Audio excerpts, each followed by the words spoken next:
Welcome back to Educator.com. This lesson is on atoms and elements. All matter is made up of atoms. An atom is the smallest form of any type of matter that you can get, with it still being that type of matter. So if we're talking about a certain element like gold, a chunk of gold can be broken down and broken down and broken down until you get to a singular atom of gold. So one of these little circles here will be one atom of gold. If you try and break that atom down any further, it's not going to be gold anymore. You can break it down into what we call subatomic particles. Sub meaning less than, atomic, an atom. So particles that are smaller than an atom is what we're looking at. You can break it down into protons, neutrons, and electrons. However, protons and electrons and neutrons are not gold anymore. Okay, so if you want to keep your gold, don't break it past the atom point. An atom is made up of an electron cloud and a nucleus. Okay? And the electron cloud and the nucleus are made up of those subatomic particles, protons, neutrons, and electrons. Electrons are constantly moving around the nucleus and making up what we're calling our electron cloud. Okay, which I've drawn there in blue for you. So in that cloud, you can't always predict where the electrons are going to be, but you can predict kind of based on their energy levels how far away from the nucleus they'll be, and moving somewhere in this electron cloud. And then inside our nucleus here, that's the center of the atom, and that nucleus holds two subatomic particles. It holds our protons and it holds our neutrons. And I'll spell that correctly with an EU. Our protons and neutrons, those can be broken down even further into what we call quarks. There are six different types of quarks, and this research is fairly new about breaking it down into quarks. They discovered 6 of them, and protons and neutrons are made up of different types of the quarks, but 3 each. Okay? So we have our nucleus made of protons and neutrons, our electron cloud where our electrons are constantly moving. Okay? And that's the basic atomic structure. And we'll get into how these things are arranged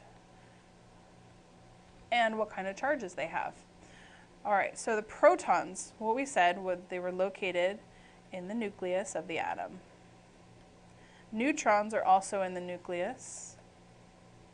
And electrons were in that electron cloud outside of the nucleus. So protons and electrons have electric charges. A neutron is called neutron because it has a neutral charge. So it's neutral, no electric charge. A proton has a positive electric charge. So you can remember the P for proton and positive. And sometimes we'll draw it with a plus sign with a circle around it, and that'll help us when we're drawing later. If you see the plus with a circle, that's a proton. A neutron we'll draw with an N with a circle around it. And then an electron has a negative charge. We draw this in many different ways. Sometimes an E with a little sign, sometimes just a little negative. We'll see. These electric charges, the positive and the negative electric charges, are opposites, so they do attract, and positives do repel from one another. Okay? In a neutral atom, the number of protons will equal the number of electrons and the number of neutrons. So if you're looking at something like carbon with 6 protons, that means that carbon also has 6 neutrons, and it also has 6 electrons.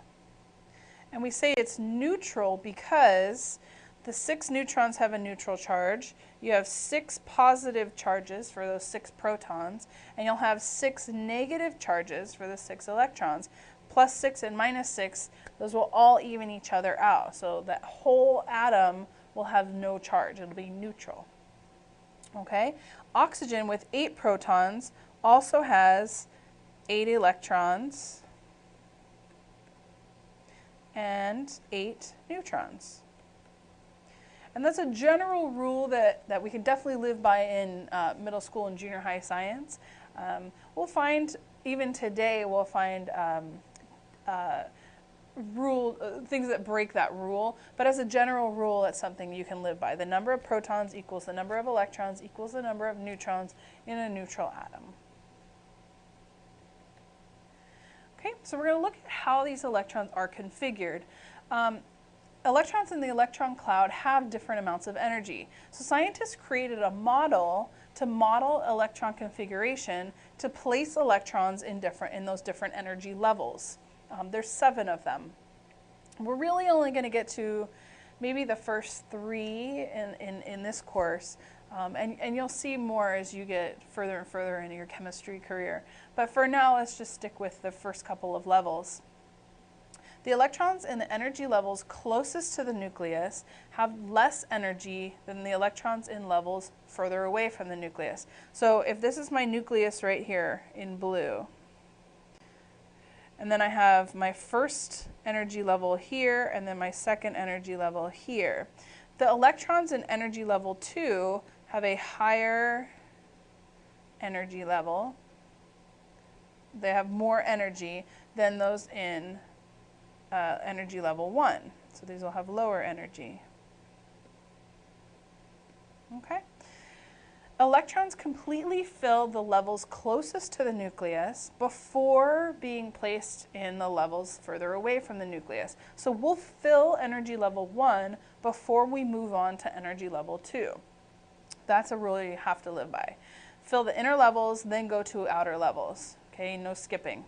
The inner levels are completely filled before moving out. The first level is filled at 2 electrons. The second level is filled with 8 electrons.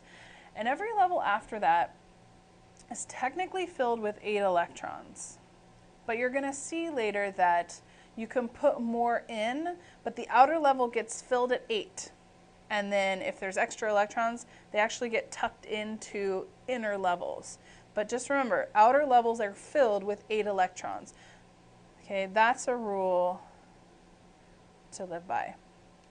Electron energy levels are filled with 8 electrons. But that first one is filled with just 2. So, if I were to, let's draw an atom here. I'm going to make neon. Neon is an element. I'm going to draw one atom of neon. Neon has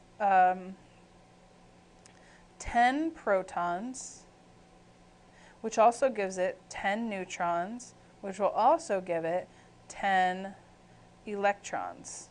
Okay, I'm going to draw electrons outside it with dots, and I can't draw 10 protons and 10 neutrons in that center nucleus because there's not enough room. I can't write that small. So I'm just going to write 10 protons and 10 neutrons in that nucleus. But really what they would be 10 little ball protons and 10 little ball neutrons all packed together that make up the nucleus. Keep in mind the nucleus isn't like a circle that holds protons and neutrons. The nucleus is the protons and neutrons packed together, okay? So what I have now is I need to add my 10 electrons. Remember the rule, I fill the inner level first, and the inner level is filled once I have 2 electrons in there, okay?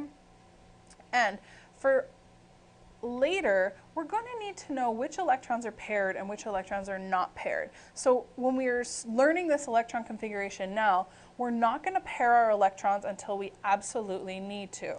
So if energy level 2 here can hold 8 electrons, that means it can hold a total of 4 pairs of electrons.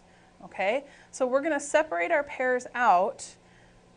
So we'll put one here, one here, one here, and one here. So that's where our 4 pairs are going to go, and I've added one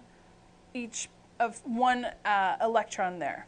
But I need to add more because neon has 10 electrons, and I have 2 in the first energy level, and I have 4 now in the second energy level, but to get my 10 electrons, I need to add more. So I have 2 plus 4, 6. So I'm going to add 7, 8, 9, 10. Okay, so now I have drawn my neon with my 10 protons, 10 neutrons, 10 electrons. And if we take a look, I filled that first energy level first with 2 electrons. The second energy level I then filled, and it's completely filled. It has 8 electrons. Even if I had to add more electrons, I couldn't in this case because that level is full. If I needed to draw an atom with 11 electrons, I'd actually have to add a third energy level around that atom and put that last electron in that third energy level because the second one is completely filled. And then the third thing to remember that I did is I kept them unpaired as long as possible because later on we want to look at unpaired electrons and be able to count how many there are. So I need to make sure I keep them unpaired as long as possible. Okay, let's draw another atom over here. Let's draw, how about oxygen? Oxygen has 8 protons, 8 neutrons, 8 electrons. Okay, so in my nucleus, that's where I have my 8 protons and my 8 neutrons. Okay, and now I need to add my electrons, 8 of them. So the first level, 1 and 2, and now it's full. So I get to move on to my second level. 3, 4, 5, 6. Now remember, I need to add 2 more to get to my 8, and I've kept them unpaired as long as possible, but since I have to add 2 more, I'm going to have to make 2 pairs. 7, 8 electrons there. So 1, 2, 3, 4, 5, 6, 7, 8 electrons. So if I can see here, if I wanted to find my unpaired electrons, it would be this one, and then I have 2 pairs in the outer level. Okay, so the outer level's not full. If I had to add more electrons, I could. But since it's an oxygen atom, I keep it at 8 electrons. That's what it looks like.